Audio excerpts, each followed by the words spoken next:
The invasion begins in the year 2147. Humanity had spread its wings across the solar system.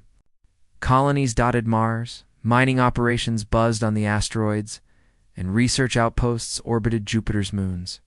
Earth, the cradle of civilization, was a bustling hub of innovation, where fusion power lit cities that scraped the skies and AI assistants managed the minutiae of daily life.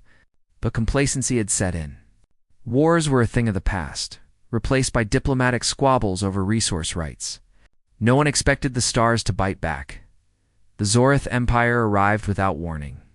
Their fleet materialized from hyperspace folds, a swarm of angular ships gleaming like obsidian blades under the sun's glare.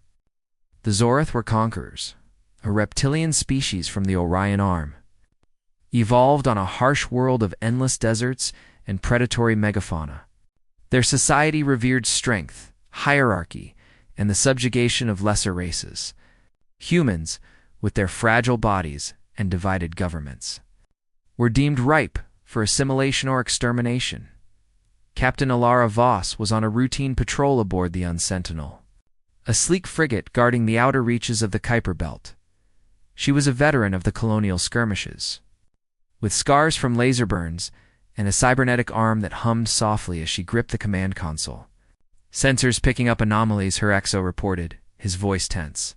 Before she could respond, the void erupted in fire. The Zorath flagship, the Dread Sovereign, unleashed a barrage of plasma torpedoes. The Sentinel shattered like glass, venting atmosphere and crew into the cold embrace of space. Alara barely made it to an escape pod, her suit's seals hissing as she jettisoned away. She watched her ship die, a blooming flower of debris. This was no skirmish. This was war.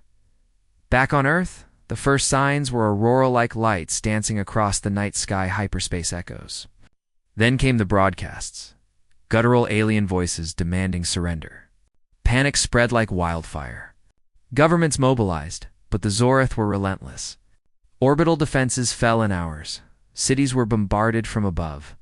New York, Tokyo, Beijing, icons of human achievement reduced to smoldering craters. In the midst of this chaos lived Marcus Hale, a 32-year-old engineer from rural Montana. Marcus wasn't a soldier. He was a tinkerer, fixing tractors and solar panels for his family's farm. But he had a knack for survival, honed from years of hunting in the Rockies and reading old survival manuals. When the skies darkened with alien dropships, he grabbed his rifle, a backpack of supplies, and his dog. Rexa, loyal German Shepherd mix. The first wave hit his town hard. Zorath ground troops, clad in armored exosuits with energy shields, marched through the streets. They were tall, scaled beings with slit pupils and fangs that dripped venom. Their weapons fired bolts of superheated plasma that vaporized flesh on contact. Marcus hid in his basement as screams echoed outside. When a squad breached his home, he fought back. A lucky shot from his antique R015 pierced a weak joint in one's armor, dropping it. The others retaliated, but Marcus escaped through a hidden tunnel he dug years ago for fun. That was the beginning. Marcus became a ghost in the wilderness, evading patrols, scavenging from ruins. He linked up with other survivors. A former Marine named Lena, a doctor called Raj, and a hacker kid, Tommy. Together, they formed a ragtag resistance cell, striking at supply lines and rescuing civilians. But the Zorath were efficient. They deployed hunter-killer drones, biotrackers that sniffed out human pheromones, and orbital scans that mapped heat signatures. One by one, Marcus's group dwindled. Tommy was caught hacking a Cums Rela vaporized on the spot. Raj died treating wounded, impaled by a Zorath blade. Lena sacrificed herself to buy Marcus's time during a raid. Her last words, a defiant curse. Alone now, except for Rex, Marcus pushed deeper into the mountains. Winter came early that year, blanketing the land in snow. Food was scarce. He resorted to trapping squirrels and eating bark. Frostbite claimed to toes, but he kept moving. The aliens adapted, sending cold-adapted units with thermal cloaks. One night, under a full moon, a drone spotted him. Plasma fire rained down, igniting the forest. Rex barked warnings, but a stray bolt hit the dog, singeing fur and flesh. Marcus carried his whimpering companion Miles to a cave, where he performed crude surgery with a heated knife. Rex survived, but barely. Days blurred into weeks. Marcus's body wasted away, muscles atrophying from malnutrition. Hallucinations plagued him, visions of his dead family, the farm in flames. Yet, he persisted. He rigged traps, pitfalls with sharpened stakes, improvised explosives from scavenged batteries and chemicals. He took down a dozen Zorath patrols, earning a bounty on his head. The turning point came during a blizzard. Marcus ambushed a supply convoy, stealing food and weapons. But he was wounded, a plasma graze across his side that burned like acid. Infection set in, fever racking his frame. Delirious, he stumbled into an alien outpost, thinking it a mirage. Captured at last. Marcus was dragged before Commander Vrax, a high-ranking Zorath officer. Vrax's scales shimmered under artificial lights, his eyes narrowing at the emaciated human. "This is the one who eluded us for months?" He hissed and translated common. Probes scanned Marcus, extracting memories via neural link. The aliens watched in holographic replay, the farm's destruction, the losses, the endless flight. But it was only the beginning of what Marcus had faced. The full horror was yet to unfold. Trials of the flesh and spirit, imprisoned aboard the Zorath cruiser orbiting Earth. Marcus Hale became a subject of fascination and experimentation. The aliens, intrigued by human resilience, subjected him to a battery of tests designed to break lesser species. Commander Vrax oversaw the process personally, his scientific curiosity overriding his warrior's disdain. First came the physical trials. Marcus was stripped and thrown into a simulation chamber, a vast room that morphed into hostile environments. The Arctic tundra, winds howling at -50 degrees Celsius, snow burying him alive. He dug shelters with his bare hands, fingers bleeding from frost. Then the desert, scorching sands under twin suns, dehydration cracking his lips. He rationed urine, distilled water from cacti analogs.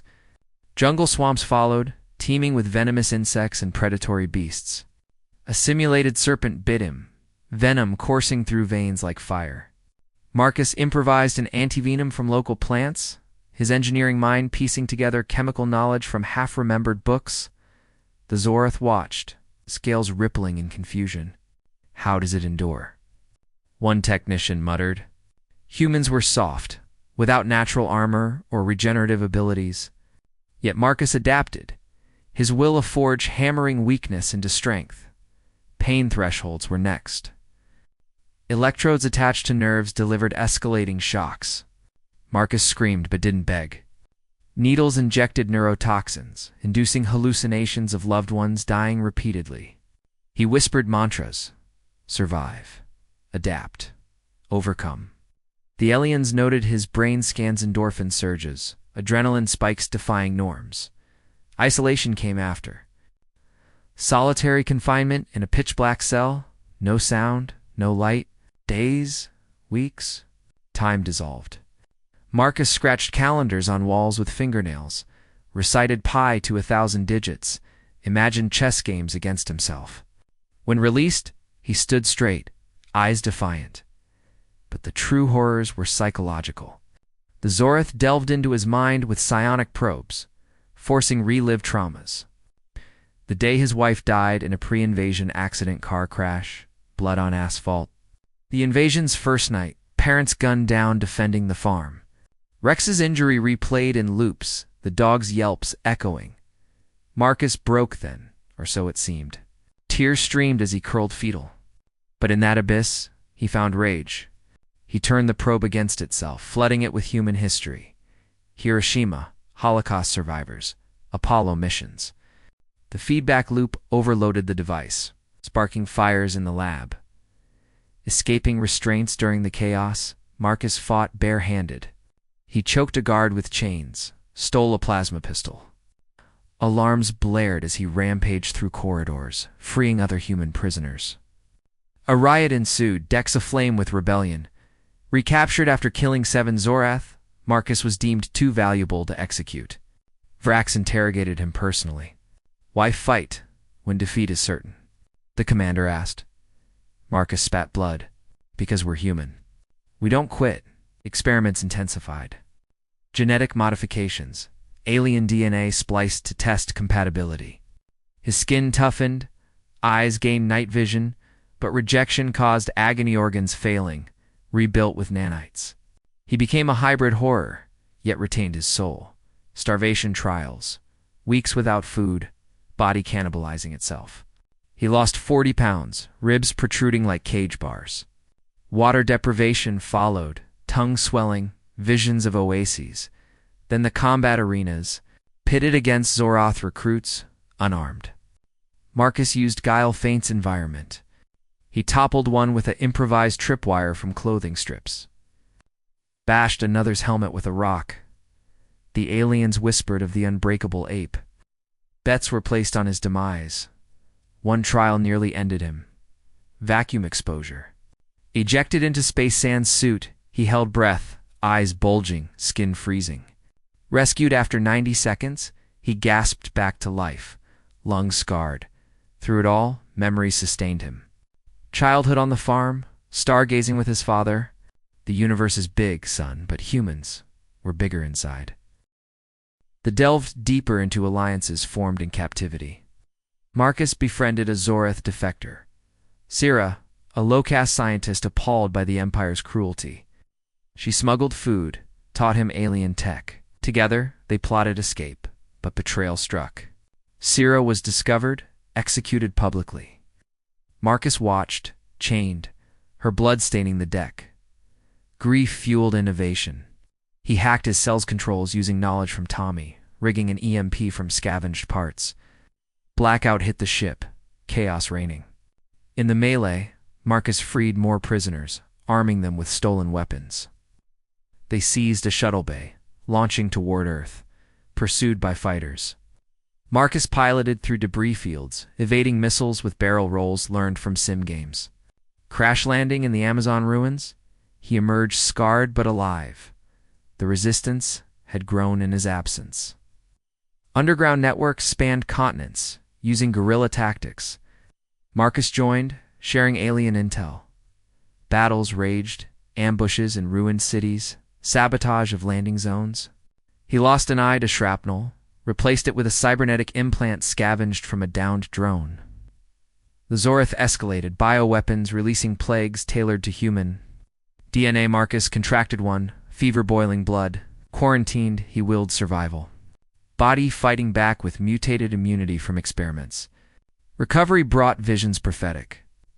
He saw the war's end, humans triumphant. That culminated in a daring raid on a Zorath command center. Marcus infiltrated, planting charges. Exploding, it crippled orbital support. Captured again, this time by Vrax's elite guard. Marcus faced final judgment.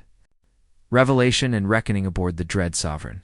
Marcus Hale stood before the Zorath High Council. Chained but unbowed, his body a tapestry of scars, burns, cuts, augmentations. Commander Vrax presented him as a specimen, holographic displays replaying his ordeals. The council, Elder Zorath, with jeweled scales, leaned forward. This creature has defied our might, Vrax intoned. Its story must be heard. A neural link activated, broadcasting Marcus's memories empire-wide. Billions of Zorath watched, expecting amusement. Instead, horror dawned. They saw the invasion through human eyes. Families torn apart, cities crumbling. Marcus's flight. Hunger, gnawing. Cold biting. Loss compounding. Experiments. Pain beyond endurance. Spirit unyielding. Gasps echoed in chambers. Impossible, one elder hissed. No being survives such. But the feed continued. Alliances, betrayals, rebellions. Human ingenuity, turning weaknesses to weapons. The plague survived, raids succeeded, the council recoiled. Zorath's society prized. Strength, but this was something else. Resilience forged in adversity, not innate power. Dissent brewed, lower castes seeing parallels to their oppression, rioted. Ships mutinied, crews refusing to bomb civilians. Vrax, realizing the error, ordered termination. But Marcus, sensing weakness, spoke. You thought us weak, but we faced worse ourselves. Wars, disasters, extinctions, we rise. Guards hesitated. Syrah's death had sown seeds. Now they bloomed. In the chaos, Marcus broke free, aided by sympathizers. He seized control of the bridge, broadcasting a message. Humanity endures. Join us or perish. The Empire fractured. Fleets withdrew. Internal wars erupting. Earth rebuilt. Marcus, a legend. Aliens marveled at what one survivor faced and overcame. In the end, the Zorath couldn't believe it. But humanity, fuck yeah.